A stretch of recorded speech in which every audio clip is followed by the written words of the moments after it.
estamos viendo, ¿qué estamos viendo? Gálatas. Empezamos una nueva serie y los motivamos el domingo pasado para que pudieran traer un anotador, un cuadernito, porque estamos viendo toda la epístola de Pablo a la iglesia de Galacia. Decir los Gálatas es como decir los bahienses. Es el gentilicio de la gente que vivía en la provincia de Galacia. Por eso es la carta a los Gálatas. Lo mismo la carta a los corintios. Eran los habitantes de la ciudad de Corinto. Pablo en sus diferentes viajes misioneros había ido fundando congregaciones y les había sembrado la semilla pura de la palabra de Dios. Pero como sucede hasta el día de hoy, nunca falta el que viene y tuerce, pervierte la enseñanza y la quiere convertir en otra cosa. Entonces él, frente a nuevas enseñanzas que no se ajustaban a lo que él había predicado a la iglesia, escribe una carta para corregir los errores doctrinales y decirles, hermanos, esto no fue lo que yo les enseñé. Me extraña, araña, que con todo el tiempo que pasé con ustedes, venga alguien cualquiera y a ustedes los haga pensar de una manera diferente.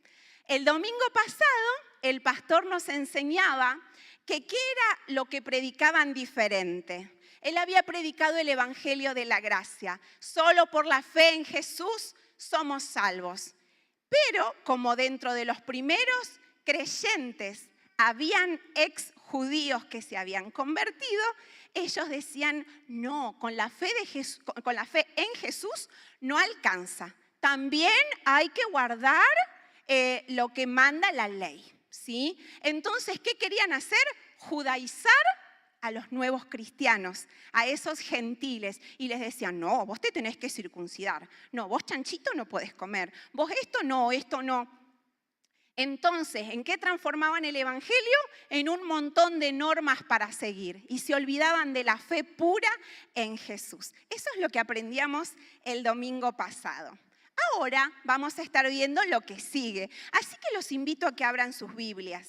En Gálatas, capítulo 1, versículos del 10 al 24.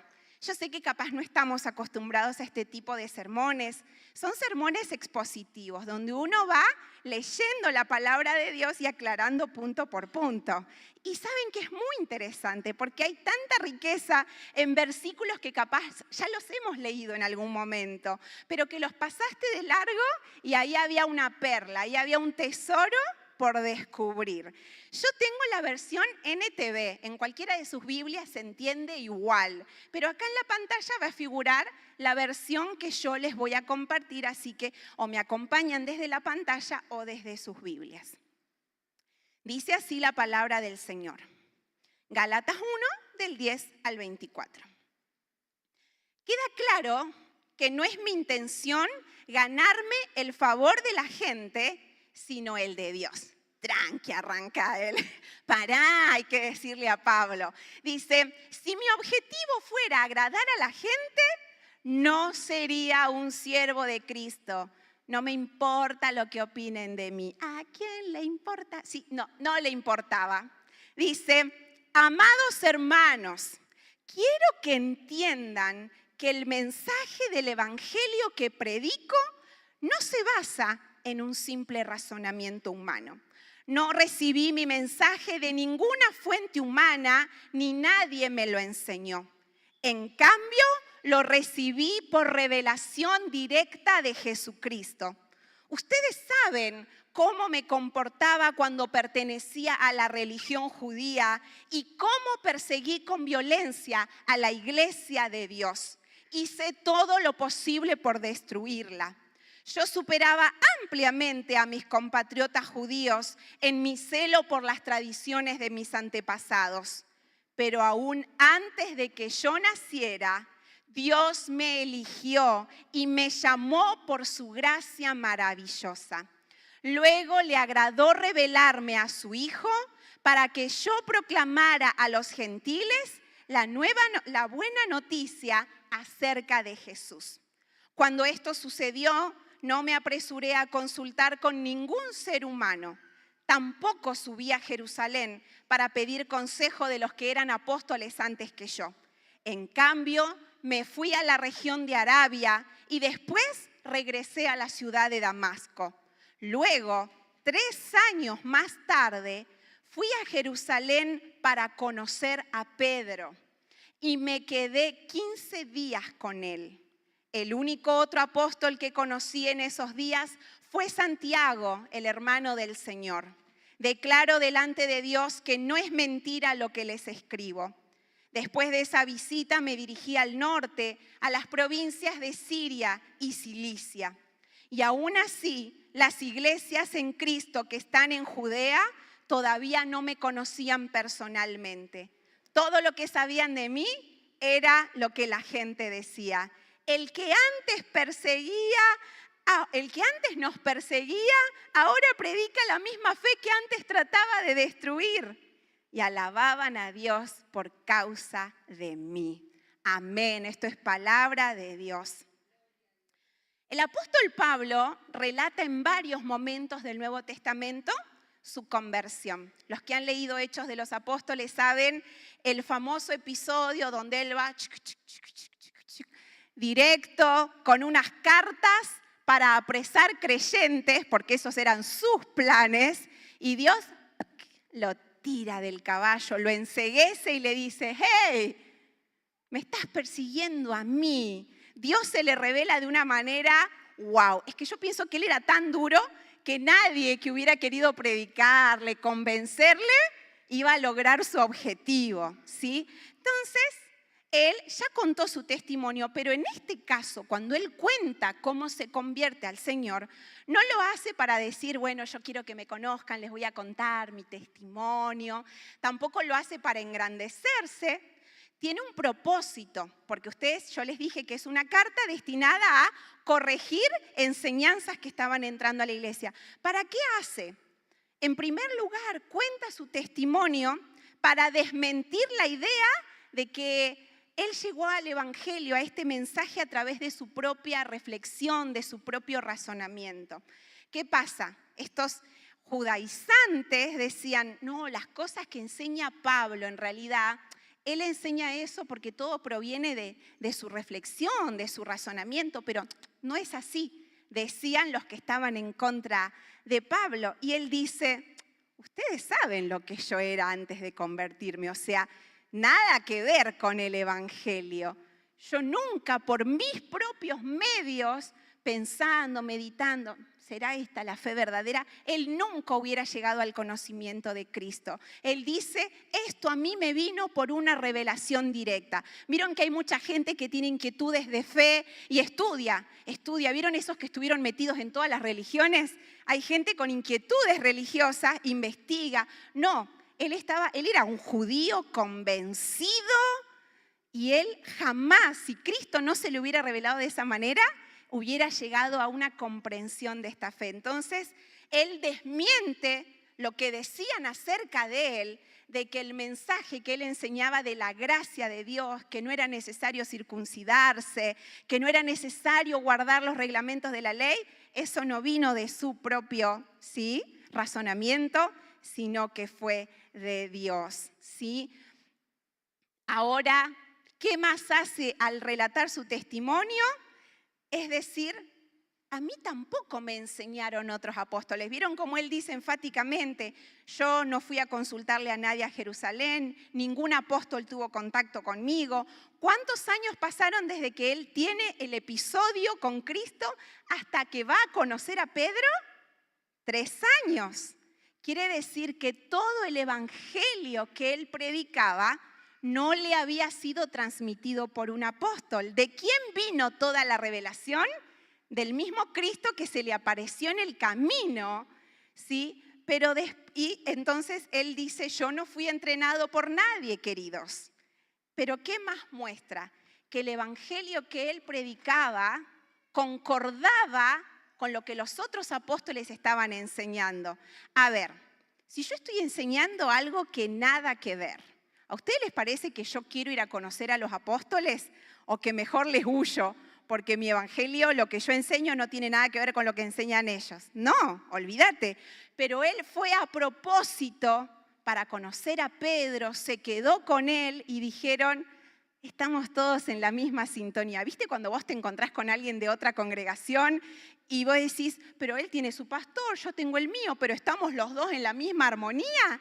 Bueno, lo mismo le pasó a Pablo. Nadie le predicó, él no es que estuvo estudiando a ver de qué se trataba el evangelio, y llegar y encontrarte con los apóstoles y decir, pero pará, somos todos hermanos, estamos todos en la misma. Solamente Dios pudo haber hecho eso. Entonces él les dice, ustedes Gálatas me tienen que hacer caso a mí y no a los otros que vienen a ustedes a predicarles un evangelio diferente. ¿Sí? Esto básicamente es lo que él relata en su carta. Pero como toda la escritura es inspirada por Dios para instruirnos a nosotros, esto que él cuenta a nosotros nos permite conocer y entender y aplicar cómo yo aplico este mensaje a mi vida. Y que, bueno, mira qué interesante cómo conoció Pablo. Bueno, sigamos con lo siguiente. No, porque toda la escritura busca a nosotros llevarnos a un conocimiento más profundo de Cristo. Así que a través de estos versículos, Pablo lo que hace es ilustrar algunos aspectos de lo que es y lo que significa el evangelio de la gracia. Van a oírnos durante todos estos domingos hablar de la gracia, porque es como que chorrea por la carta. La gracia, porque es lo que él quería como machacarles en la cabeza a los creyentes.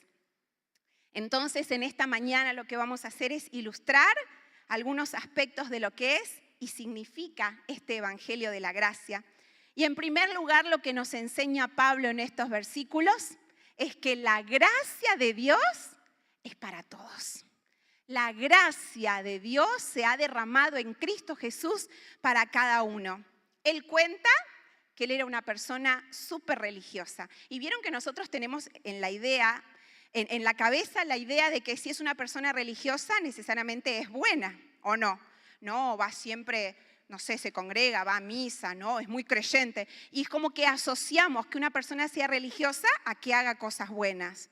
No era el caso de Pablo, si bien era súper religioso y muy estricto en guardar la ley, por eso él dice, yo sobrepasaba a todos, era como que a él no se le escapaba nada, ¿sí? Hacía todo lo que había que hacer, pero al mismo tiempo que él era profundamente religioso, ¿sí? Era profundamente pecador, porque ¿qué había dentro de él? Había un odio hacia los creyentes. Él creía que estaba sirviendo a Dios matando cristianos. ¿Vieron que conocemos religiones en el mundo que se inmolan por su Dios y piensan que yo me exploto con esta bomba por mi Dios? ¿O no? ¿Sí? Bueno, él pensaba, si yo mato creyentes, Dios me ama más. Estaba tan confundido. Entonces, aunque él era muy religioso y guardaba toda la ley de Moisés, y dice, superaba ampliamente a mis compatriotas judíos. Yo era el mejor guardando la ley. Aunque él era muy religioso, paradójicamente hacía cosas muy terribles en nombre de su fe. Todo lo que tenía de religioso lo tenía de pecador, ¿sí? Dice, ustedes saben, la fama de Pablo había corrido. Ustedes saben cómo me comportaba yo cuando pertenecía a la religión judía y cómo perseguí con violencia a la iglesia de Dios intentando destruirla. Otras versiones de la Biblia dicen, perseguía a la iglesia con una furia desmedida. Porque puede que no te caiga bien alguien de otra religión, pero de ahí agarrarlo de los pelos, matarlo, llevarlo preso, hay una diferencia, ¿sí? Y bueno, él era de ese grupo de gente. Ahora él conoce el evangelio de la gracia y se da cuenta de que su religión y guardar estrictamente la ley a él no lo salvaba. Se dio cuenta de que ser así de estricto no lo hacía más acepto delante de Dios que el pecador que se murió al lado de la cruz de Jesús. ¿Sí? Entonces, sí, eso es lo que él intenta transmitir, lo que es la gracia. ¿Y qué es la gracia? Si yo tuviera que definirles la gracia es ese favor gratuito e inmerecido. Nos encanta cantar, no puedo ganarlo ni merecerlo. ¿Vieron que cantamos? ¿Cuál es la canción? Su amor es un regalo. ¿Esa? Ah, bueno, gracias por tirarme la letra. Y a veces cantamos, no puedo ganarlo ni merecerlo, y no entendemos de qué estamos hablando de la gracia. Ni aunque hagas de todo, como hacía Pablo, ni aunque seas re pecador, estás exento de la gracia de Dios. Pablo comprendió mejor que nadie que la salvación es por gracia, no por el cumplimiento así de la ley. Y esto nos muestra una paradoja. Pablo era re religioso y aún así necesitaba el evangelio. Pablo era re pecador y sin embargo el mensaje del evangelio lo alcanzó también a él. Esto nos enseña que nadie es tan bueno como para no necesitar el evangelio y nadie es tan malo para que no pueda recibir el evangelio. El otro día hablaba con una persona y ¿vos por qué pensás, no, que vas a ir al cielo? Y porque hice cosas buenas en mi vida. Hablando con una persona también, no, yo con todo lo que me pasó en la vida y lo buena que fui, ya debo tener mi parcela ahí separada, como que Dios te separa una parcela, fue tan bueno. Y es muy triste que nosotros, los creyentes, creamos que por nuestra bondad, por nuestra caridad, ¿sí? Ya el Señor te separa el terrenito. Porque lo único que te lleva al cielo es tu fe en Jesús. Es tu fe. Y cuando yo tengo fe en Él, ¿sí? Yo lo obedezco también. Fe, amor, obediencia, va todo de la mano. Yo no puedo separar mi fe de mi amor y de mi obediencia. Están todos en el mismo paquete. Pero no se trata de que yo haga algo bueno. Mucha gente religiosa va, ayuda a los pobres, cura a los leprosos, pero es tan idólatra que creen en todos los dioses, todos los santos. Esa persona no tiene su fe en Jesús. Puede hacer todo el bien del mundo y aún así no es salva, solo nos salva la fe en Jesús. Pero tampoco nadie es tan malo que diga, no, yo maté, yo hice esto, yo no lo merezco. Nadie es tan malo como para que ese evangelio de gracia no lo pueda alcanzar también. Y esto es maravilloso. ¿Por qué? Porque por un lado, entender la gracia de Dios nos libra del orgullo. No, yo soy bueno, yo hice todas las cosas bien. ¿Vieron como el joven rico? Todo lo he guardado desde mi juventud. No me rebelé a mis padres, fui obediente, hago esto, hago lo otro. ¿Sí? Y a veces creemos que por nuestra bondad o por lo que hacemos por los demás, somos salvos. No, nada de lo que hagamos, trapo de inmundicia, dice Dios. Ahora nos libra de la culpa. Hay mucha gente que lucha con sentimientos de culpabilidad, que la culpa lo mata, que dice, yo no merezco, yo hice esto, yo me porté mal, Dios a mí no me puede amar. O tal vez venís a la iglesia, pero como caes vez tras vez en el mismo pecado, Satanás te convence de que no tiene sentido. Te hace sentir tan culpable que Dios a vos la ves 800.000 que haces lo mismo, ya vos no te va a perdonar. ¿No? El evangelio de la gracia nos libera del orgullo de creer que por nuestros méritos vamos a alcanzar algo, pero también nos libera de la culpa. ¿Sabes qué? Así con tu pecado, con tu maldad, con todo lo que traes, el Señor te ama igual, te acepta igual, quiere derramar de su gracia sobre tu vida solamente si lo dejas entrar en tu corazón. El evangelio de la gracia es lo más maravilloso que nos pueda pasar. No es por mérito, pero tampoco, aunque tengas, cuando yo estudiaba en el instituto bíblico, cuando alguien cometía infracciones al reglamento, le daban deméritos, que es lo contrario a un mérito. El mérito sumás punto, con el demérito restás punto. Por más que tengas un montón de deméritos, la gracia de Dios hoy también te quiere alcanzar. El evangelio de la gracia, ¿sí? Como decía el punto número 1, es para todos. ¿Qué más nos enseñan estos versículos que hemos leído? Que la gracia de Dios está presente en cada paso de nuestra vida, ¿sí?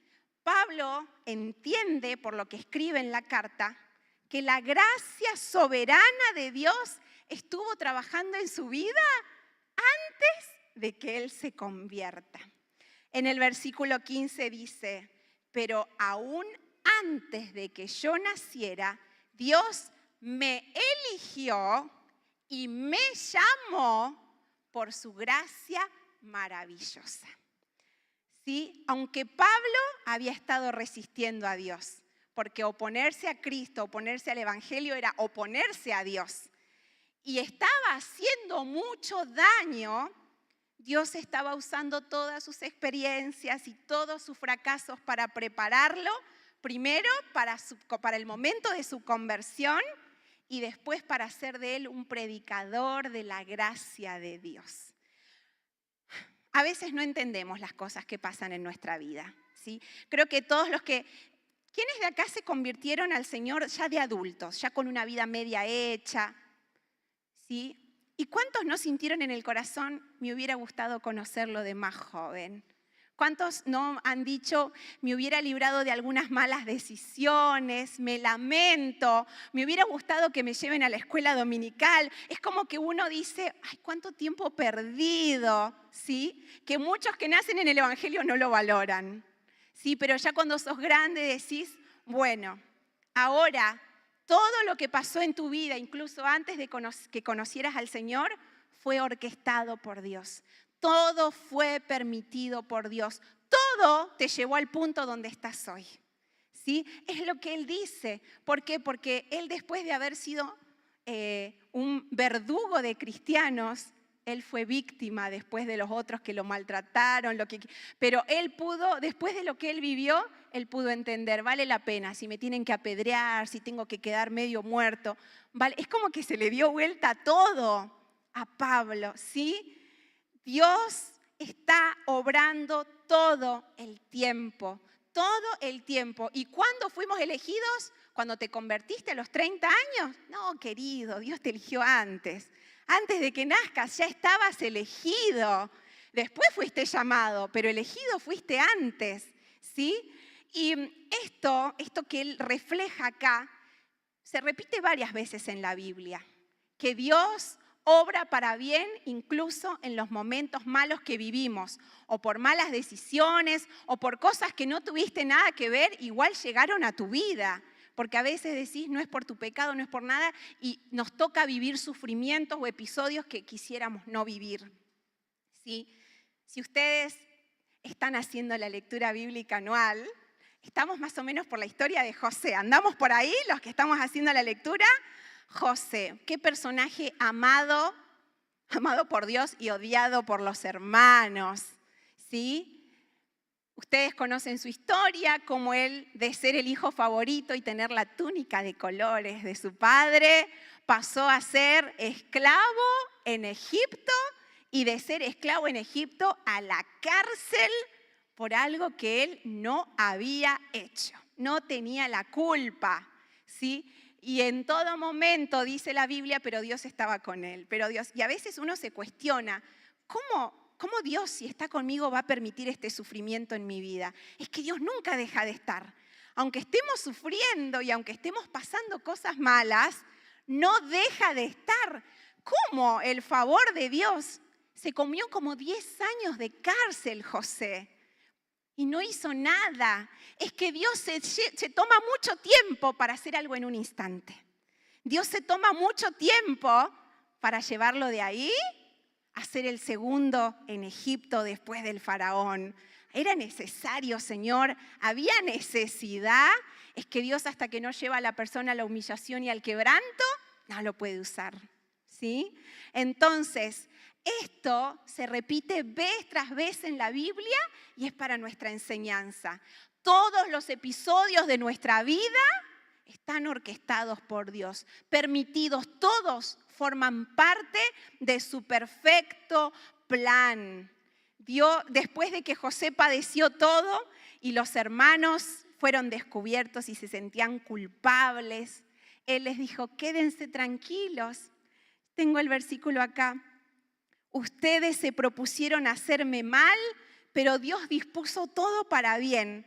Él me puso en este cargo para que yo pudiera salvar la vida de muchas personas.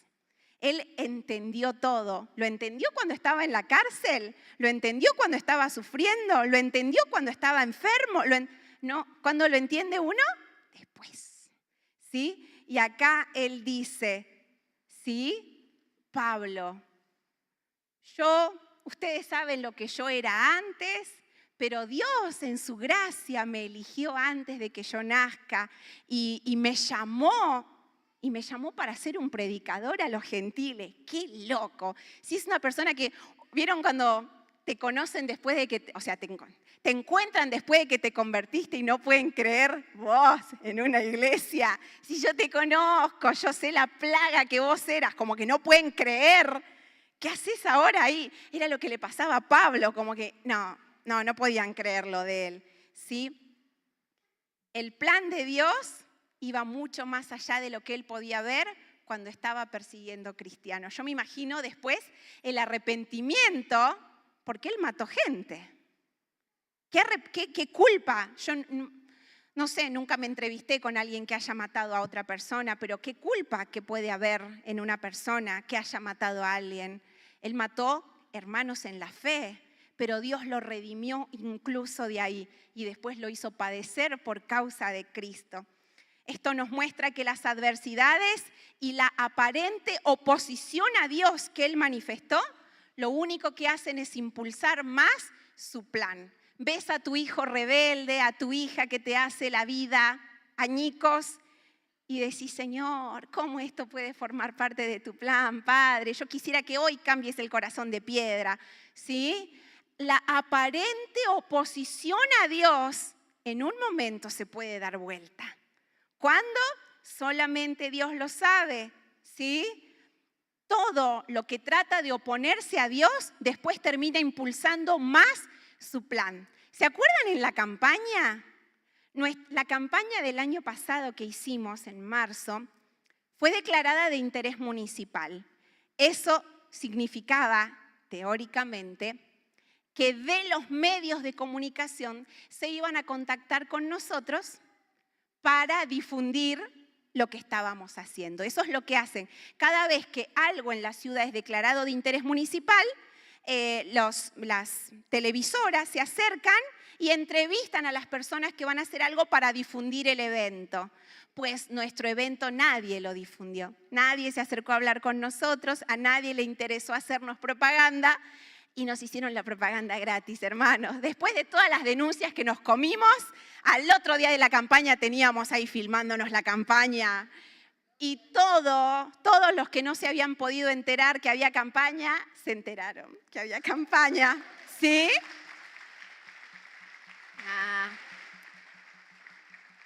Entonces, siempre que veas que hay algo que se opone a Dios o que se opone a sus planes, es Dios. Es Dios. No se escapó del plan de Dios. Vos te puedes sentir, ay, me denunciaron, mejor no hacemos más nada. No, mejor, propaganda, hermano, propaganda. ¿Sí? Todo. Entonces, él se quiso oponer a Dios. Mira lo que hace Dios. Te convierte en predicador a los gentiles.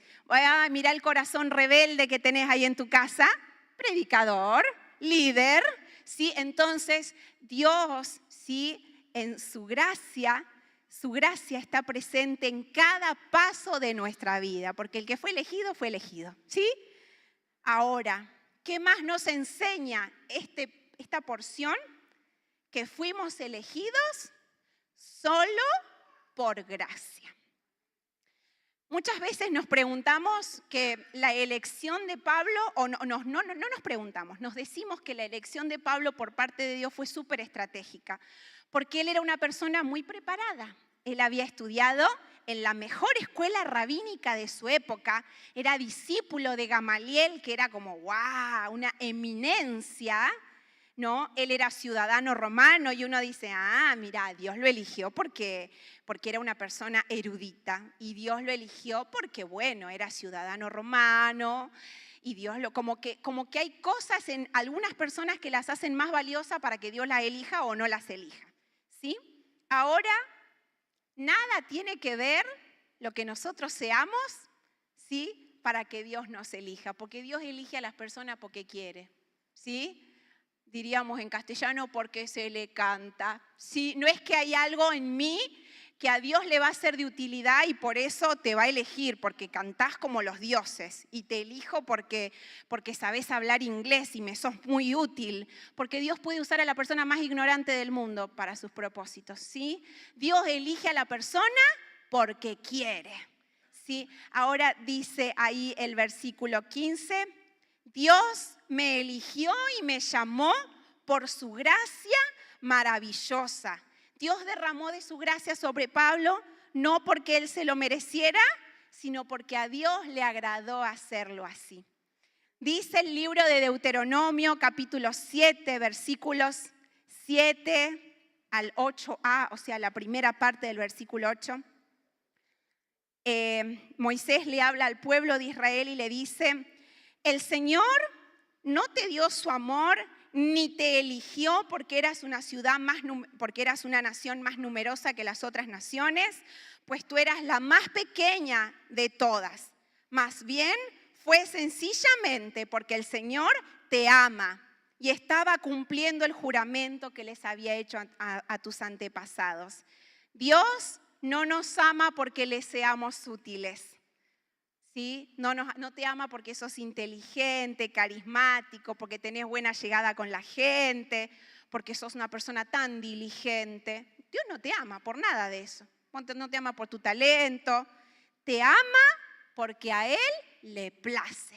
Derrama de su gracia porque Él quiere.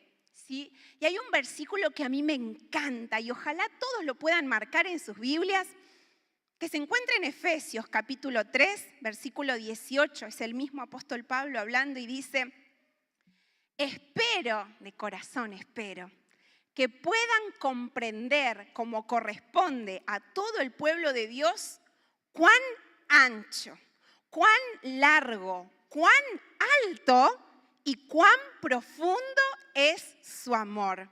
Es mi deseo que experimenten el amor de Cristo, aún cuando es demasiado grande para comprenderlo todo.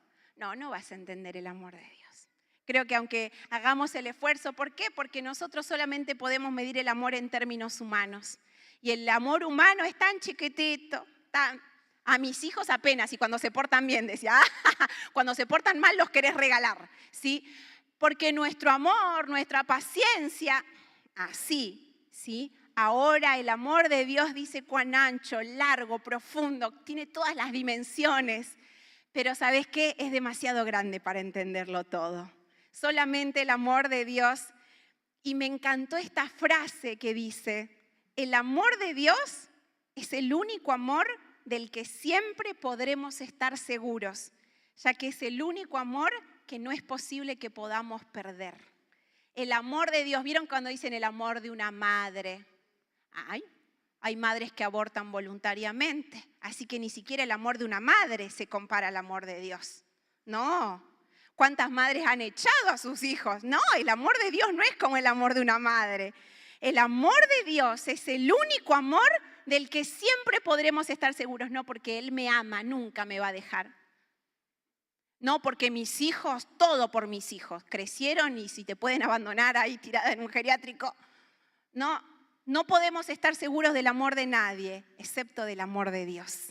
Es el único amor presente en cada momento de nuestra vida. Amén. Amén. Un aplauso al amor de Dios, que es maravilloso. Maravilloso su amor. Amén. Fuimos elegidos solo por gracia. Y lo último que enseña, o lo último que yo quiero destacar, es que fuimos elegidos solo por gracia, pero para revelar a Cristo. Dice el versículo 15b y el 16, luego le agradó revelarme a su Hijo. ¡Qué bueno! Dios le reveló a su Hijo, como si ahí terminara todo. No, sigue diciendo, para que yo proclamara a los gentiles la buena noticia acerca de Jesús. Pablo reconoció que fue llamado por Dios para mostrar a otros quién es Jesús. Todos nosotros, sí, porque Dios me ama, cantás y como que te alcanza con el amor de Dios. Y no, porque si Dios derramó de su amor sobre tu vida, de su gracia, te salvó, te perdonó, es para que vos le reveles a Cristo a otros. Nunca el que Dios se revele a nuestras vidas termina en nosotros. Acá es donde radica la diferencia entre una persona que es religiosa y un cristiano. La persona religiosa tiene un conocimiento intelectual de quién es Jesús y de su obra, y te puede decir todos los eventos de la Pascua, cómo murió, ¿sí? Y te puede decir que con su muerte justificó, salvó, perdonó, tiene todo acá. Pero el cristiano tiene una relación personal con Jesús. Sabe que todo lo que hizo lo hizo porque me ama y los ama a todos. Y te quiero compartir también a vos este amor que salva, ¿sí? El cristiano tiene una relación personal con Él y sabe que esta relación no es para el beneficio personal mío, no se termina en mí, ¿sí? Sino que conlleva la responsabilidad de revelar a Cristo a otros. Esta semana en las células veíamos acerca de influenciar, ¿no?, a nuestro entorno, esto de revelar a Cristo a las personas que nos rodean. ¿Y cómo lo revelo? Predicando desde el púlpito. No, porque a todos ustedes Cristo ya les fue revelado, ¿sí? ¿Cómo yo revelo a Cristo? Yo lo revelo a Cristo cuando salgo el domingo del culto. Ahí empiezo a revelar a Cristo a través de lo que soy, primeramente. A través de lo que soy, a través de lo que digo, a través de lo que hago, ¿sí? Mi propósito y el de cada uno de ustedes es glorificar a Dios con toda la vida. Yo no lo glorifico a Dios cuando levanto mis manos y adoro acá. Yo lo glorifico cuando voy a un negocio y hablo con la gente, cuando soy amable mientras manejo. Yo lo glorifico en el trato con mis seres queridos. Yo lo glorifico en mis conversaciones. O lo glorifico o no lo glorifico. Pero quiero decir, eso es la vida cotidiana, ¿sí? Nuestro propósito como creyentes es glorificar a Dios con toda nuestra vida, en primer lugar, relacionarnos con Jesús y darlo a conocer al mundo. Toda la vida, sobre todo los que nacemos en cuna cristiana, nos rompemos la cabeza. ¿Cuál será el propósito para mi vida? ¿Dios tendrá las naciones? Yo estudiaba en un instituto, en un seminario bíblico, y tenía unos compañeros que, vieron, los compañeros personajes están en todos lados, no solamente. Y los del fondo, vieron que son siempre los terriblitos, los de adelante tomábamos nota. Bueno, tenía unos compañeros que se ponían, vieron cuando uno dobla un papel al medio, y se ponían apóstol y abajo a las naciones ricas. Era una broma, obviamente, pero ellos eran apóstoles a las naciones ricas y jodían con eso, ¿no? Como que ahora son todos pastores en pueblitos perdidos de la puna, llevando el evangelio, ¿sí? Pero uno puede decir, ¿cuál será mi propósito? ¿Profeta? ¿Sí? ¿Levita? ¿Salmista? Mi propósito es glorificar a Dios. Mi propósito es relacionarme con Jesús todos los días y darlo a conocer al mundo en todo lo que yo hago. Después será tu servicio para Dios, pero tu propósito es el mismo que el mío. No es que Dios elige a unos con propósitos más maravillosos que a otros, ¿sí? Ahora Dios desea brillar a través nuestro para impactar a lo que nos rodean. Somos un instrumento valioso en sus manos. Yo siempre tengo la chapa, el bonus. Los últimos versículos vos decís, ¿y qué Dios querrá enseñar? No, porque me fui a Arabia y después fui a Damasco y me encontré con Pedro, me encontré con el hermano de Jesús. ¿Vieron esos que parecen detalles anecdóticos como cuando lees una genealogía y decís, ¿qué aplicación puedo sacar de la genealogía? ¿Sí? Dios siempre habla. Y acá, en los últimos versículos de lo que estudiamos hoy, Él dice que conoce al Señor y que inmediatamente no va a encontrarse con nadie. ¿Qué estuvo haciendo Pablo por 3 años? Que no se cuentan en la Biblia, que uno no tiene idea qué hizo Pablo 3 años. Él se estuvo relacionando con Jesús. ¿Vieron que los apóstoles que estuvieron con Jesús, cuánto tiempo estuvieron con Él en su ministerio? ¿No les parece re loco que Pablo, que dice que él fue el último elegido, como el abortivo, fue como Dios se lo llevó 3 años a Arabia, lo que primero hizo Dios con Pablo antes de llevarlo a ser el predicador de los gentiles, vení acá, vení conmigo, Pablo. Los otros se ligaron 3 años, vos también. Yo te voy a instruir a vos, pero instruir a Pablo sí, él conocía la ley, pero no conocía la gracia. Y Dios se lo llevó al desierto de Arabia 3 años, donde no se relacionó con nadie, para que lo conociera, para que profundizara su relación con el Señor. Cuando estuvo listo, ¿qué hizo? Fue a la iglesia de Jerusalén. Porque uno no puede vivir un cristianismo solitario. Es re fácil el cristianismo solitario. No tenés roces con nadie. A lo sumo que si no te llevas bien con vos mismo, pero ¿vieron esa gente? No, yo tengo comunión con Dios en mi casa, porque yo me relaciono con Dios acá, yo adoro, pongo alabanza. Mentira, pones una canción de Barak en el fondo y estás mensajeando, no estás adorando. Uno no puede tener una relación con Cristo solo en la casa, porque uno donde se fortalece y donde sirve a los hermanos es en la iglesia. Pablo terminó su tiempo de reclutamiento con el Señor. Me voy a Jerusalén a conocer a Pedro, voy a conocer a mis hermanos y ahora voy a servir a la iglesia de Cristo. ¿Sí?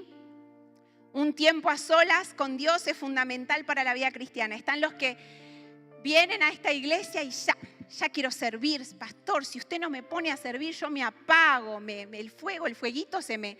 No, Dios quiere exclusividad con vos. Dios quiere intimidad, que cada día lo busques. Pero no te quedes con tu relación con Dios en tu casa. También debemos ser parte de la comunidad de la iglesia.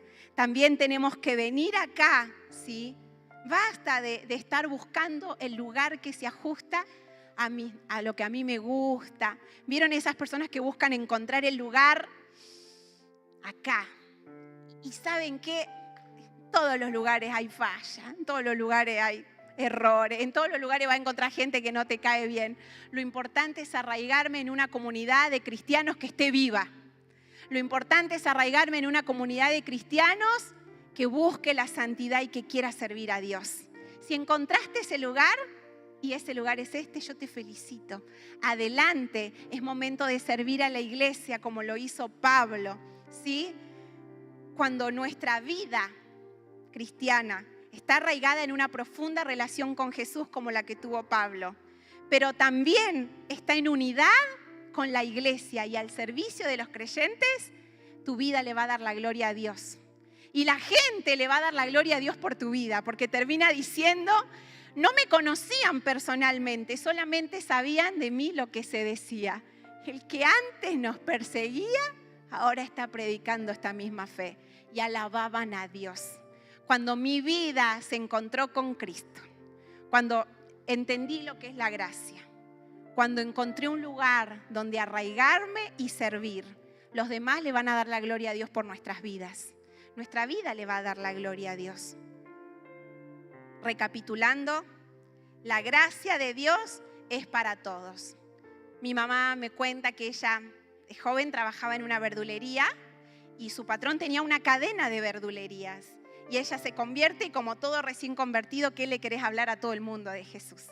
Y el patrón le decía, Tere, yo te quiero mucho, o sea, gracias por tu buena onda, pero predicale a los pobres, ellos tienen necesidad de Cristo, yo no. Se murió a los muy poquitos años de una enfermedad, ¿sí? Porque él no necesitaba, los pobres necesitan a Cristo. Y capaz vos conocés gente re buena, tus patrones. No, Cristo no es para mí, Cristo es para todos, querido, porque la muerte nos va a llegar a todos y vamos a querer la vida eterna, ¿sí? El mensaje es para todos. El re bueno y el re pecador la pueden alcanzar igual. La gracia de Dios está presente en cada paso de nuestra vida. Las adversidades y la aparente oposición a Dios en el presente, todo lo que hacen es impulsar más su plan. Su plan se va a cumplir. Es perfecto. Tenemos que comenzar a mirar nuestra vida a través de los lentes del Evangelio y ver a Dios cómo nos preparó y nos formó y nos llevó a través de nuestros fracasos, de nuestros pecados, de nuestras malas decisiones, a seguirlo y a servirlo. Es tan lindo darte vuelta y decir, wow, en toda mi vida estuvo Dios y me llevó. ¿Viste cuando te llevan así, pero te llevan? Me llevó, me trajo, ¿sí? Fuimos elegidos solo por gracia, Nada hay en nosotros que ameritara que fuéramos elegidos. Dios no me ama porque le soy útil, me ama porque quiere, ¿sí? Y su amor es tan profundo que qué triste sería que un día abandonemos el amor a Dios por el amor a una persona. Porque el amor de la persona caduca, el amor de Cristo es eterno. Fuimos elegidos para revelar a Cristo.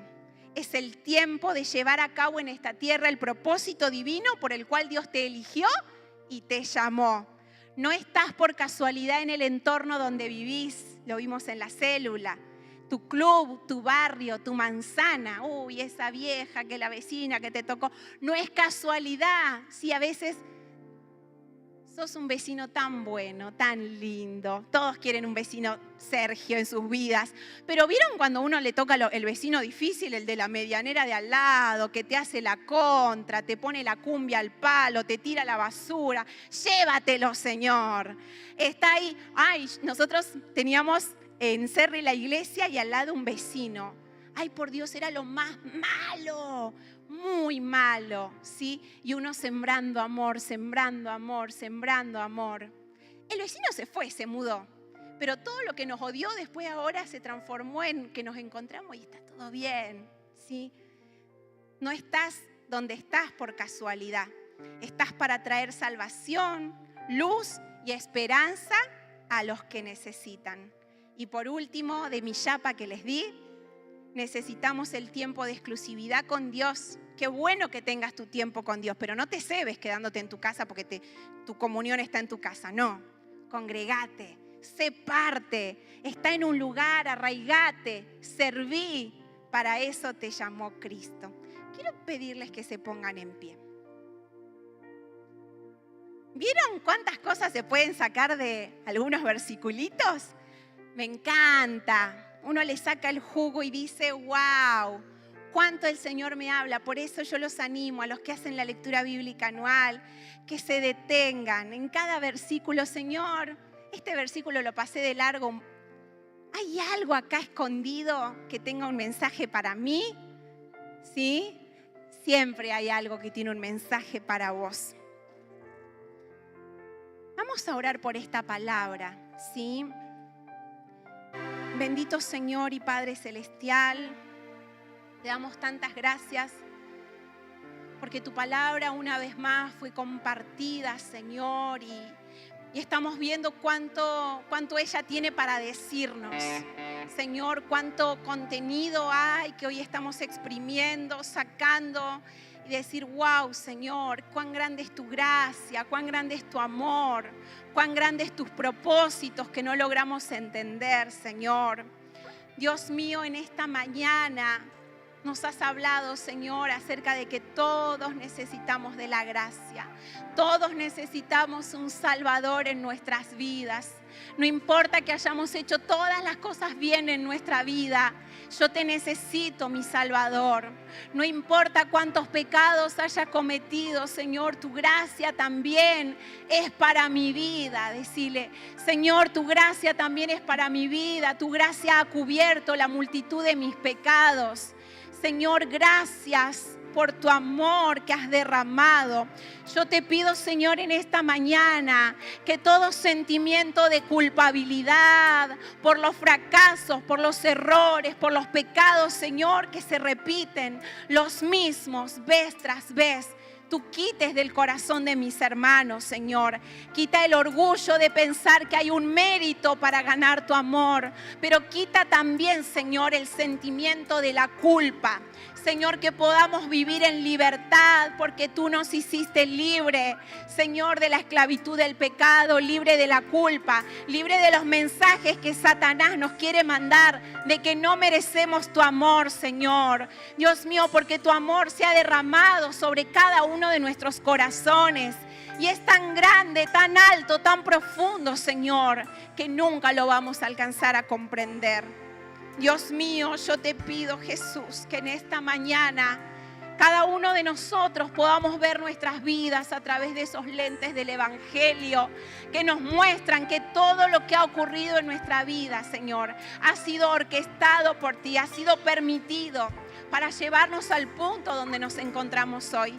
Aún las situaciones más dolorosas, los fracasos más tristes, las pérdidas, las enfermedades, las separaciones, Señor, la muerte, todo, Jesús, todo lo que estamos viviendo tal vez como padres, Señor, con hijos rebeldes, todo, Señor, encaja dentro de tu plan. Señor, no nos has revelado tus planes tal como son, no los entenderíamos, Señor. Pero ayúdanos a ver nuestra vida, Señor. Ayúdanos a ver esta vida, Jesús, entendiéndola, Señor, como que todo encaja en tu perfecto plan, Señor. Dios mío, quita cualquier cuestionamiento que pueda haber, Señor. Cualquier rebeldía, Señor, que cuando estamos sufriendo nos lleve a cuestionar tu amor, Señor. A decir, pero si yo amo a Dios, si yo sirvo, si yo me congrego, ¿por qué me pasa esto a mí? ¿Por qué yo tengo que vivir esto? ¿Por qué? Si yo te amo, mi familia está dividida y hay rebeldía y hay discordia. Señor, porque nada se puede oponer a tus planes, Señor. Dios mío, todo ha sido permitido por ti. Perdona, Señor, si ha habido cuestionamiento en nuestras vidas. Y ayúdanos, Señor, a someternos a tu perfecto plan.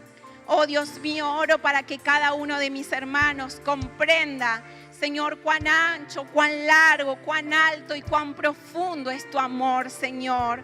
Tan grande que no lo vamos a comprender nunca. Señor, ninguno de nosotros merecemos de tu gracia y aún así la has derramado solo porque nos amas. Gracias, Señor. Gracias por tu amor. Gracias porque aunque podamos experimentar el rechazo de algunas personas, Señor, Dios mío, incluso aunque hayamos vivido en nuestra propia familia el rechazo de algún ser querido que se suponía que nos tenía que amar, Señor, Dios mío, tu amor sana las heridas, tu amor sana el rechazo. Somos totalmente y perfectamente aceptados por ti, Señor. Gracias por tu amor. Revela tu amor a cada una de nuestras vidas.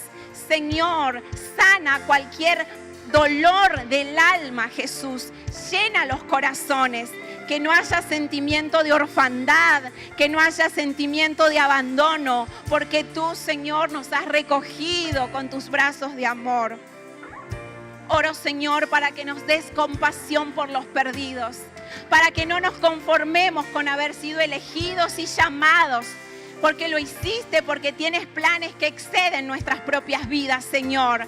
Dios mío, nada ha terminado en nosotros, todo empieza en nosotros para alcanzar a nuestra familia, para alcanzar a nuestros amigos, vecinos, compañeros de trabajo, compañeros de estudio. No es casualidad, Señor, el entorno. Hemos sido llamados para ser predicadores a todos los que no te conocen, Señor. Oro, Dios mío, para que redimas el entorno donde vivimos. Redime, Señor, nuestro entorno, aunque tengamos familiares que están perdidos en la droga, en el alcohol, en la delincuencia, en los malos hábitos. Redime, Señor, nuestro entorno.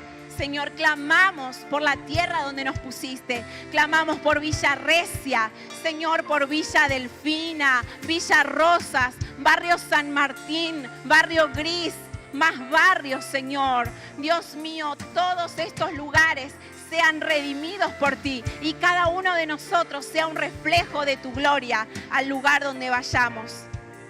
Señor, líbranos de caer en el activismo.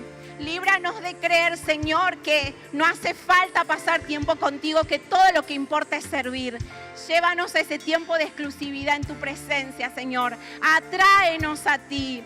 Señor, que no sea una carga el tiempo del devocional, que sea el placer de nuestras vidas, pasar tiempo con la persona que más nos ama en el universo, Señor. Dios mío, oro para que en cada uno de mis hermanos exista el placer de buscarte y encontrarte. Señor, los bendigo y oro, Jesús, Dios mío, para que aprendamos a echar raíces en un lugar.